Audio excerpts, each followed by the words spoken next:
the episode number 1 of the Focus on Greatness podcast. I am your host, Chaim Roche, here to bring you another inspirational message, helping you to focus on the greatness that's within you. I want to thank you for joining me today on our conversation. I love to have this context of a conversation more than just being able to give unto you some information, because I believe in conversations we're able to break down, understand, and really just have a one-on-one conversation. So what I want to do today is I actually want to talk about something that I believe is very dynamic and very impactful to everyone involved, I would say. On today, one of the things that I was doing in preparation is looking at some things in reference to what we all are looking for. And being honest, one of the things that I've realized and that God helped me to understand is that we are all looking for purpose. We're trying to all find out what is our purpose in life. What is the thing that God has called us to do, or why are we here? What are we created for? And so what I want to do is start this conversation on episode 1 to be able to help us to gain this understanding of what our purpose is. So for this to be able to happen today, what I wanted to deal with and talk about is really think about this. Do you remember when you was a child? I remember when I was. And as a kid, we used to have this sheet, and it was called Connecting the Dots.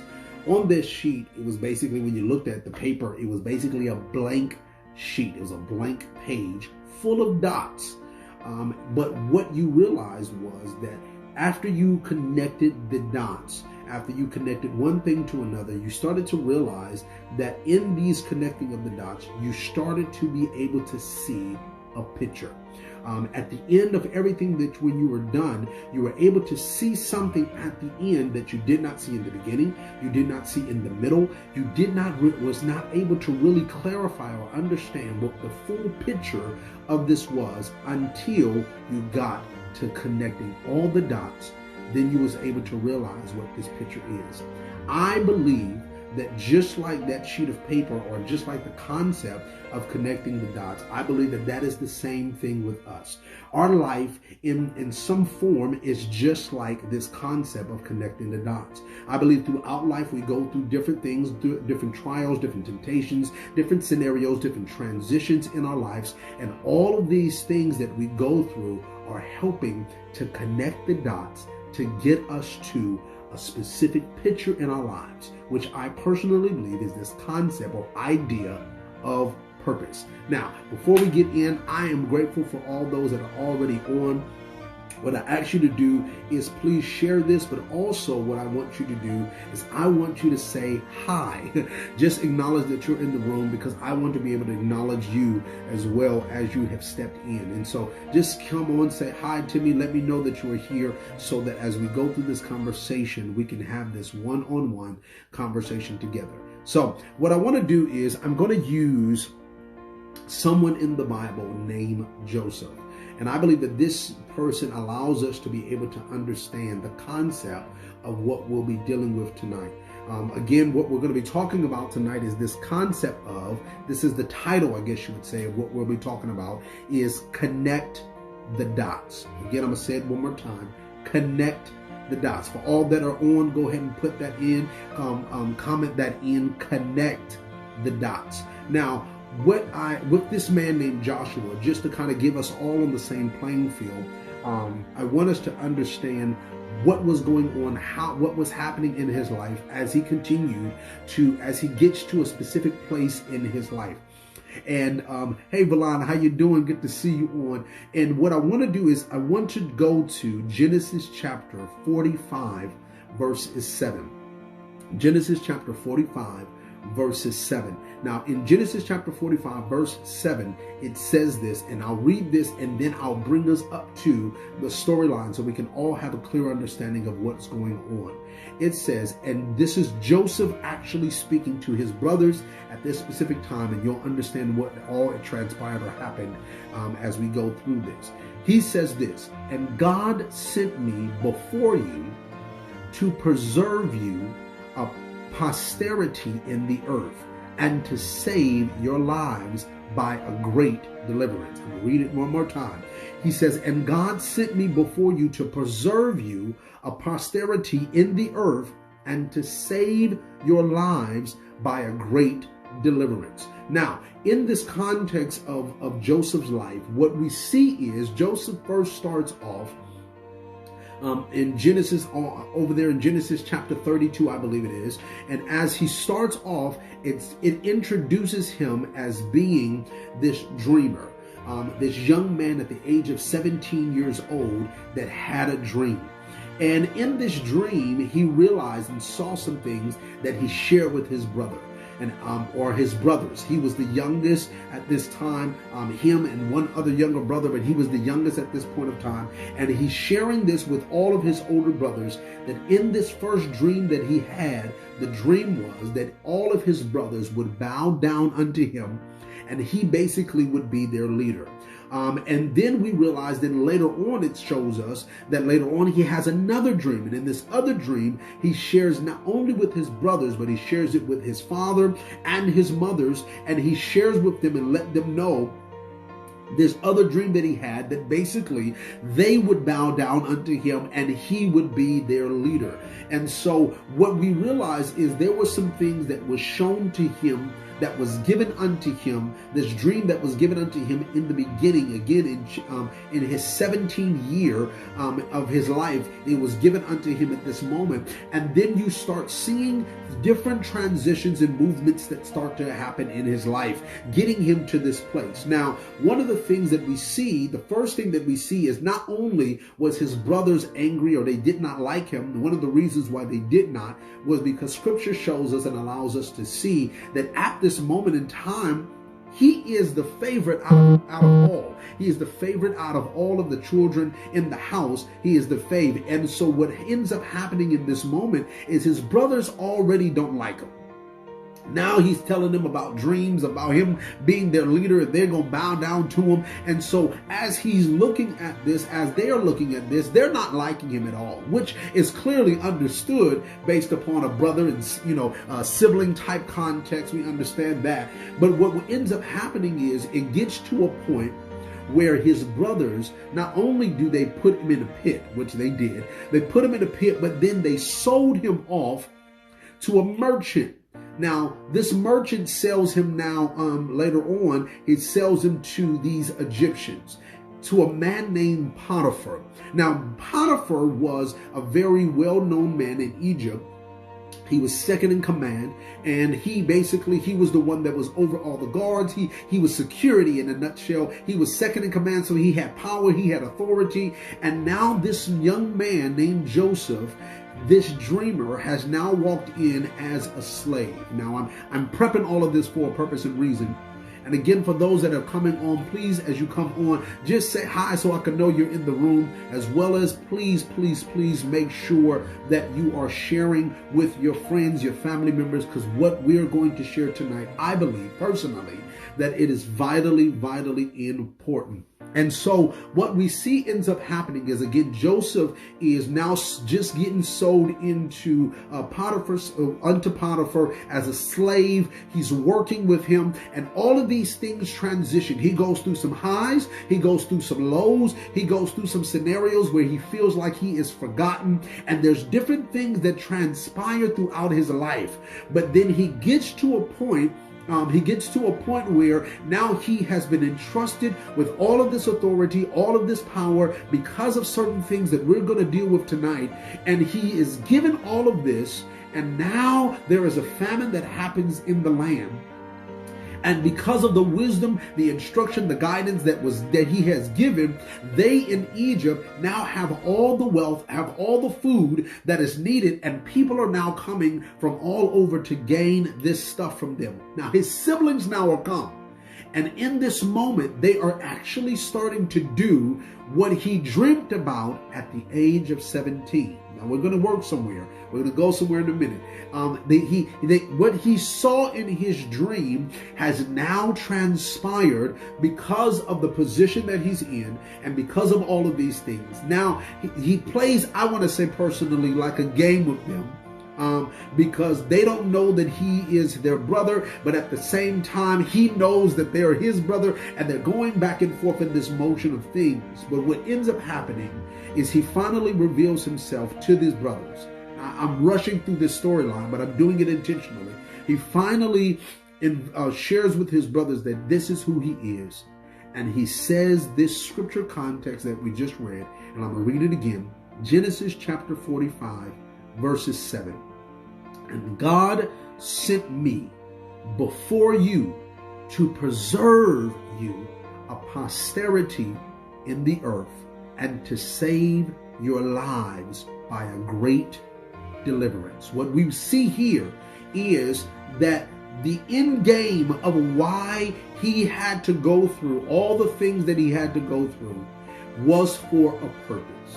And again, this is what we're going to deal with tonight in this podcast, is this context of purpose. What I truly believe that people are searching and looking for is their purpose. What is my purpose in life? Why am I actually here? And so what I want to do is I want to be able to have a conversation, and we're going to start this and dig into this into this storyline of where we look at as with Joseph's life. Now, I entitled this Connect the Dots. And what we see throughout Joseph's life, personally for me, is I see different dots that are being connected. Hey family, I see y'all coming in. Hey Sahara, hey Justin, hey Renee. I see these different dots that are being connected. Now, what do I mean by that? Now, what I want to share in this context of connecting the dots. Bless you, Kendrick. Good to see you on, sir. When we're dealing with this context of connecting the dots, when it comes concerning our mindset or our piece of when we're talking about this context of purpose, I want us to be able to see some things. In connecting the dots, there are things that you're going to see on that sheet of paper. As we did it when we were a child, we had to connect a dot. So we would start from one dot, and then we would have to draw a line to get to the next dot. Then we would have to draw a line to get to the next one. Every single time we moved from one place to go to another dot, we had to draw a line to connect the dots. So I want to break down three contexts or concepts in this thing of connecting the dots. I want to share this. The dots in and of itself is what I want to start with first. So for those that are on, I want you to put dots. Go ahead and put that in the comment section. I want to make sure y'all listening on tonight. But I want you to put dots in the comment section. This is the first thing that I want to be able to help us to understand. What are these dots in this concept of what we're talking about when it comes concerning our lives? Now, for me, the dots are transition. The dots are transition. So in our lives, we all go through this. We all go through transitions. So again, the dots in this concept of connect the dots are the transitions. The next thing that we want to be able to deal with, and I'm gonna hit all of these pieces. The next thing that we want to deal with is the line. Again, when you are connecting the dots, you have to go from one dot to another. You have to draw a line to get there. So what are the lines when it comes concerning our life? What is the line? The lines are, I want you to put line in there. Come on, since y'all putting dots, I'm thankful and grateful. Thank you, Miss Shay. Thank you, Mr. Purefoy. Thank you so much. Put the line. I want you to put line. In the line is this: time and growth. I'm going to say it one more time. In the line is time and growth. So in our dots are our transition points. The line is time and growth. And here goes the last one. The last one that we're going to have to understand is this, is when we are moving from one place, when we are coming from a dot to a next dot, that we're making this line, there is something called movement. The movement, or the thing that gets you to move from one dot to the other dot, is this. Oh my God, this is going to be good. I want somebody also to put movement. I want you to put movement. So far we've placed the dots, we've placed the lines. Now we have to understand the movement. What is the movement? The movement, Miss Shay, is the assignment. Now I'm going to give it again. Our dots are our transition. Our lines are our time and change, or time and growth, or time and development. And the movement, the thing that moves you from one dot to the next, is assignment. Now, I want to read this again. Genesis chapter 45, verses 7. We're using Joseph's life because I believe it's a great practical context that allows us and helps us to be able to understand how we can apply these things to our own lives. Now, in Genesis 45 and 7, this is Joseph talking to his brothers, and he's giving unto them a clear understanding of what has transpired, what has actually happened. Genesis 45 verses 7 says this, and God sent me an assignment. We're going to break this down. God sent me before you for a purpose, to preserve you a posterity in the earth and to save your lives by a great deliverance. I want you to understand this. I want you to get this.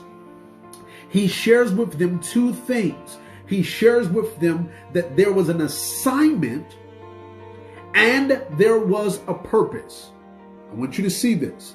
Your assignment and your purpose are connected. We're going to break this down. Your assignment and your purpose are connected.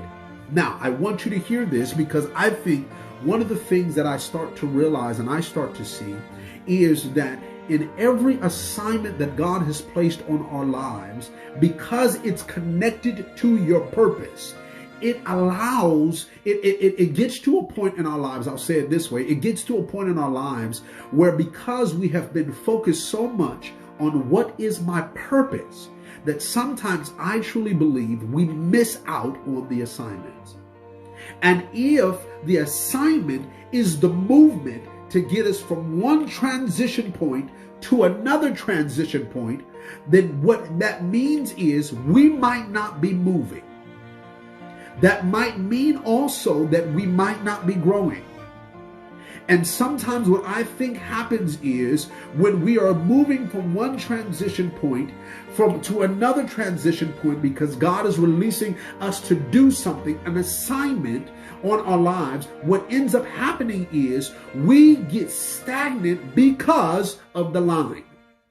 Now remember, the line is time and change. Now, let's break this context down so we can have a clear understanding of what I'm really saying, because I don't want you to miss the point of what God is trying to get all of us to clearly understand.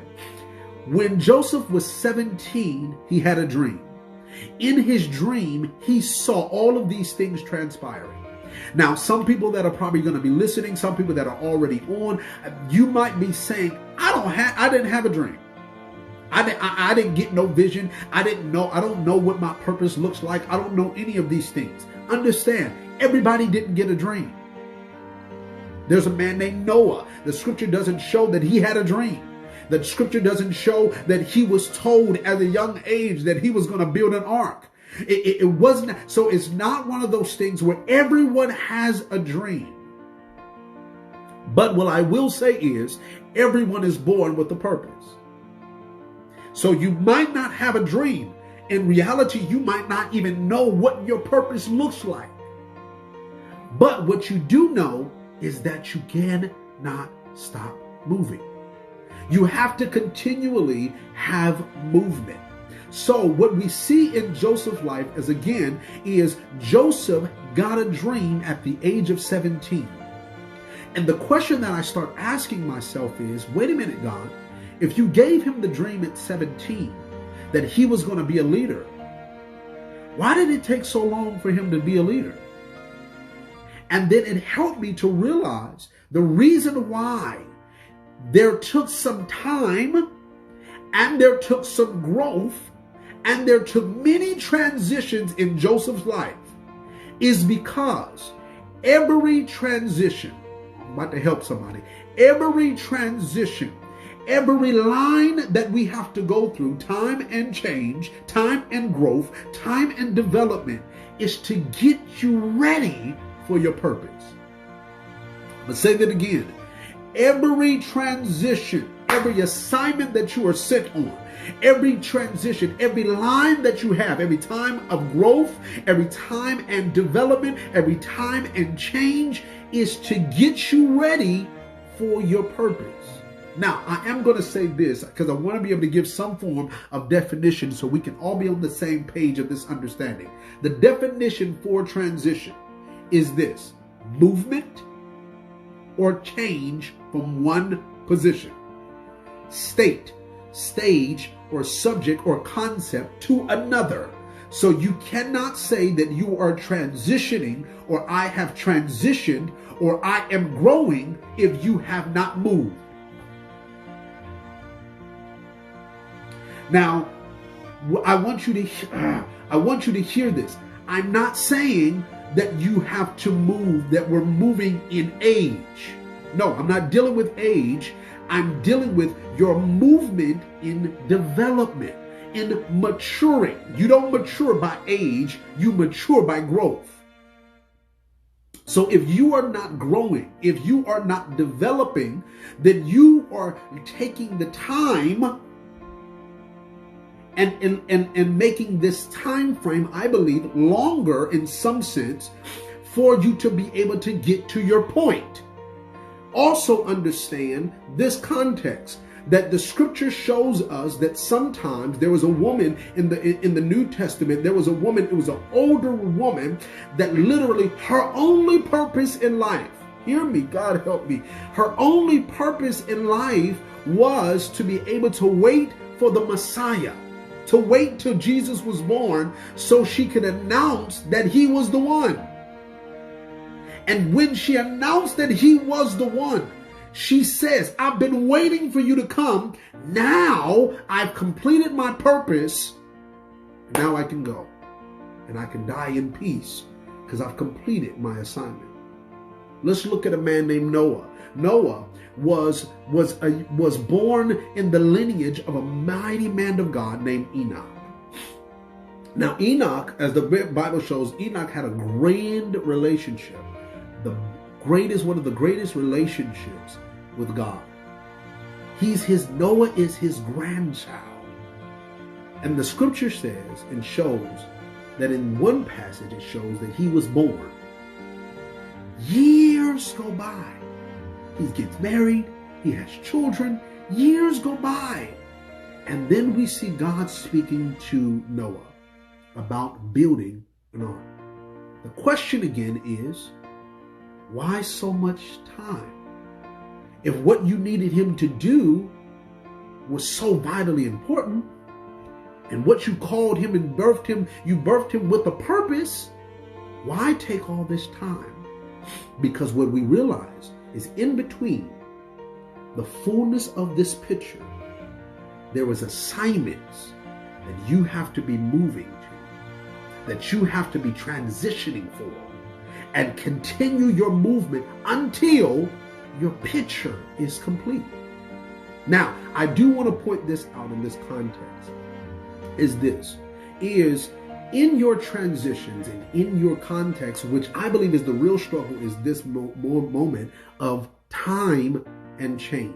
See, the in-between the next transition. And the reason why I say I believe that this is one of the things, or one of the struggles, or one of the problems, which I'm going to deal with another one in a minute, but the reason why I believe that this is a struggle for some people is because in time, you're going to go through struggle. In time, sometimes we question what we're doing. I look at, again, Joseph's life, and in his time, after he gave these two people that worked for Potiphar, that now are in prison with him because he was lied on, He gives unto them, he interprets two dreams, a dream that the butler has and a dream that the cupbearer has, or one of the cooks have. He interprets these dreams for these two major people, and he expected them to be able, after they were done, after, well, the one that lived, after the butler lived, he was expecting that the butler was going to go up there and say, hey, look, I got this man down here. He just hooked me up and helped me to be able to get back out here, and he told me I was going to be out here, and now I'm out here. You know, if we ever need somebody, a good man that I know can work hard, he's down there. That didn't happen. It was time. He stayed down there for 2 more years before he was even acknowledged. So the question that we have to all ask ourselves is this, is what do you do in the line of life, in the time and the change, in the time of the development, the time and growth? What do you do? This is one of the things that I did realize with Joseph's life, is that in each moment, he took advantage of the moment. He actually worked hard. He developed himself. He grew in those moments. And sometimes what I think and see is that surely in this context of a Christendom, sometimes what we do is we allow this context of us being favored by God as an excuse to be lazy, as an excuse not to develop and not to grow, not to mature, not to take our stuff to the next level, not to be able to give it all in. Or we use this excuse because we have vision, we got dreams, and we got desires and goals and things that we want to accomplish, that where we are now, we cannot take advantage of. I gotta wait until I leave. But the reason why you can't leave, the reason why you can't go nowhere, the reason why you're still at the same job, the reason why you're still in the same position is because